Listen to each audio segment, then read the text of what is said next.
اسلام کی یہی خاصیت ہے کہ کوئی مسئلہ بدلتا نہیں ہے، کہ نبی کے زمانے میں جو مسئلہ تھا وہ 1400 سال گزرنے کے بعد زمانہ پرانا ہوا، دن گزر گئے تو مسئلہ بدل جائے گا، وہ دنیا کے اور دھرموں میں ہوگا، اسلام میں نہیں ہوتا۔ اسلام کا اٹل فیصلہ ہے، اٹل قانون ہے، لا تبدیل لکلمات اللہ، اللہ کے فیصلے نہیں بدلتے، وَلَن تَجِدَ لِسُنَّتِ اللَّهِ تَبْدِيلًا۔ اللہ تبارک و تعالیٰ کا، جناب محمد رسول اللہ کا طریقہ اور میتھڈ چینج نہیں ہوتا۔ السلام علیکم ورحمۃ اللہ وبرکاتہ۔ میں محمد لقمان مفتاحی، آپ کا استقبال ہے میرا یوٹیوب چینل اے الرحمانی میڈیا میں۔ دوستو، آپ سے گزارش ہے، ویڈیو پسند آ جائے تو لائک شیئر کریں اور چینل کو سبسکرائب ضرور کریں۔ شکریہ، جزاک اللہ خیرہ۔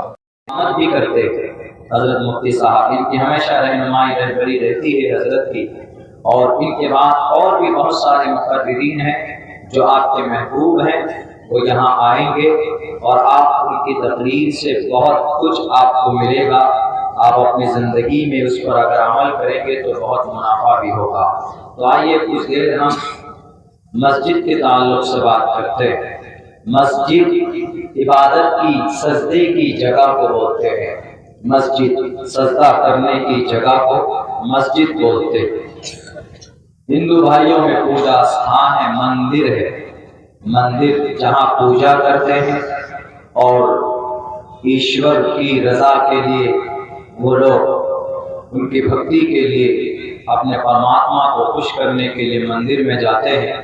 ایسے ہی مسلمانوں کا ایک الگ انداز میں مسجد ہے، اور مسجد اللہ کی نظر میں سب سے مبارک اور سب سے پسندیدہ جگہ ہے۔ یہ دنیا، یہ زمین 6 کروڑ 30 لاکھ مربع میل کے علاقے میں بنائی گئی۔ یہ جو زمین ہے، اس زمین پر یعنی 6 کروڑ 30 لاکھ کا جو علاقہ ہے زمین کا پوری دنیا کے اندر، تو اس زمین میں سب سے مبارک اور سب سے پسندیدہ جگہ رب کو in the sight of Allah Almighty, in the sight of Allah Kareem سبحانہ و تعالی، اللہ کی نظر میں کوئی جگہ ہے تو وہ مسجد ہے۔ اللہ کے نبی نے فرمایا ان احب البلاد الى اللہ مساجدها وابغض البلاد الى اللہ اسواقها۔ اللہ کو پسندیدہ جگہ اگر کوئی ہے، پسند اور ہے کسی جگہ پسند فرماتے ہیں تو وہ مسجد ہے، اور ناپسند جگہ مارکیٹ ہے، جہاں ہم لوگ چائے پیتے ہیں، ایک دوسرے کے خلاف برائی کرتے ہیں، ایک دوسرے کے خلاف چغل خوری میں ملوث ہوتے ہیں، غیبت کرتے ہیں، تجسس کرتے ہیں، جو کہ شریعت کے خلاف ہے۔ اسی لیے اللہ نے فرمایا کہ ہمیں، اللہ کے نبی نے فرمایا کہ اللہ کو وہ جگہ ناپسند ہے۔ مسجد اللہ کو پسند ہے، مسجد چونکہ سجدے کی جگہ ہے مسجد، اسی لیے مسجد ہمارا عقیدہ جڑا ہے اس مسجد سے، کوئی بھی مسجد ہو، اور جب قیامت قائم ہوگی تو اس مسجد کو، پوری دنیا کو، پوری پرتھوی کو، اس زمین کو اللہ توڑ دے گا، ڈسٹروائے کر دے گا۔ all things will be destroyed by Allah سبحانہ و تعالی۔ اللہ کے ذریعے سے ساری چیزیں دنیا کی ختم ہو جائیں گی، صرف ایک چیز، زمین کا وہ ٹکڑا اللہ اسی طرح اٹھا لے گا، اپنے پاس جنت میں بلا لے گا۔ وہ زمین کا ٹکڑا، وہ کوئی جگہ اگر ہوگی تو وہ مسجد کی جگہ اسی شکل میں اٹھا کر اللہ تبارک و تعالی جنت میں رکھے گا۔ یہ مسجد کی فضیلت ہے، اور مسجد میں دوسرا کوئی کام ہوتا نہیں، پرسکون جگہ ہے مسجد۔ آپ مسجد جائیں گے تو آپ کو سکون ملے گا۔ جمعے کے دن جمعے کی نماز پڑھنے جاتے ہیں تو جب امام صاحب خطبہ پیش کرتے ہیں تو آپ کو نیند آتی کہ نہیں آتی؟ آپ کو اونگ آتی، آپ کتنے تھکان میں ہیں، لیکن پھر بھی آپ کو ایک سکون محسوس ہوتا ہے۔ وہ ایک سکون نہیں بلکہ اللہ کی طرف سے رحمت ہے، اللہ کی طرف سے کرم کی بارش ہوتی ہے، تھوڑی سی رحمت کی توجہ ہوتی ہے تو آپ کو اتنا سکون ملتا۔ اسی لیے مسجد سے ہمارا رشتہ مضبوط ہونا چاہیے۔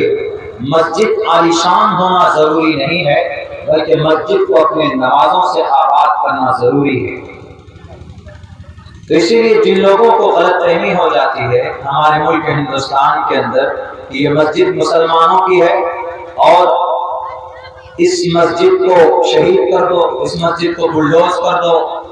اتر پردیش میں کئی مسجدیں بلڈوز کی گئی، بلڈوزر ڈال کر ان کے ذریعے سے صرف ایک الزام لگا کر، ایک تہمت لگا کر اس مسجد کے نیچے کوئی مندر تھا۔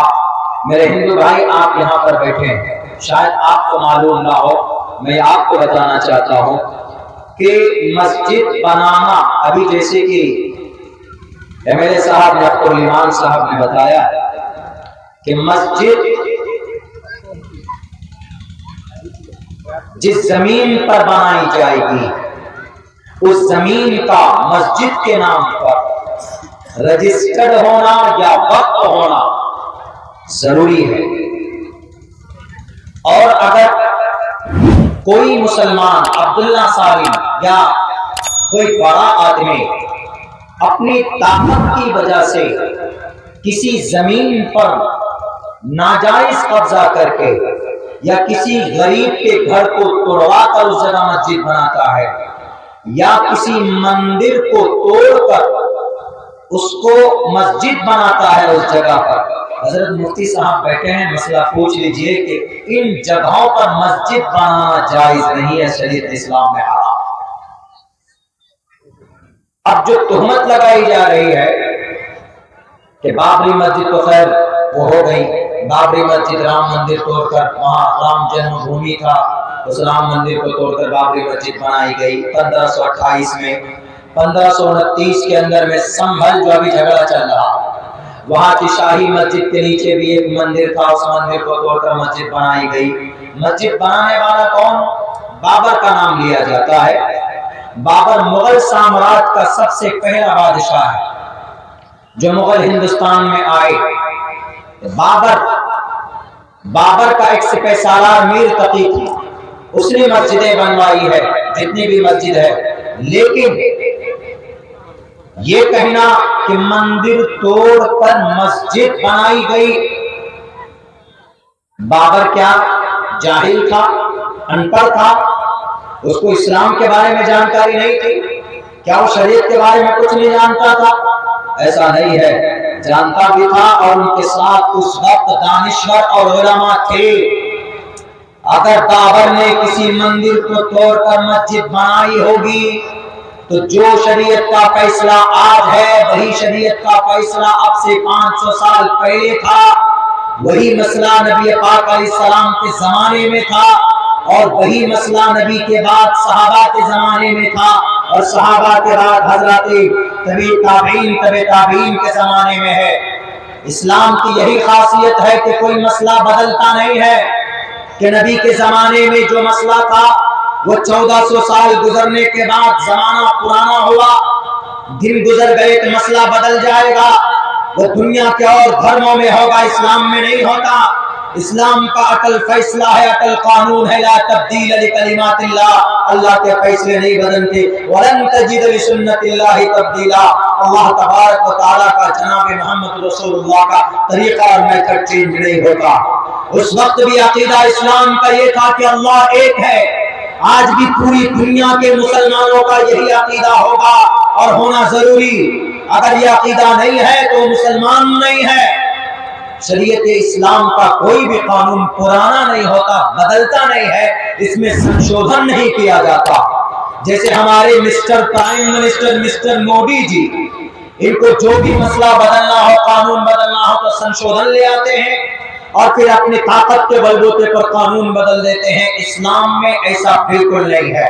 تو اسلام کا یہ فیصلہ ہے کہ اسی مسجد کو بنانے کے لیے کسی ناجائز زمین پر قبضہ کر کے اگر کوئی بناتا ہے تو اسلامی کے اعتبار سے ناجائز اور حرام۔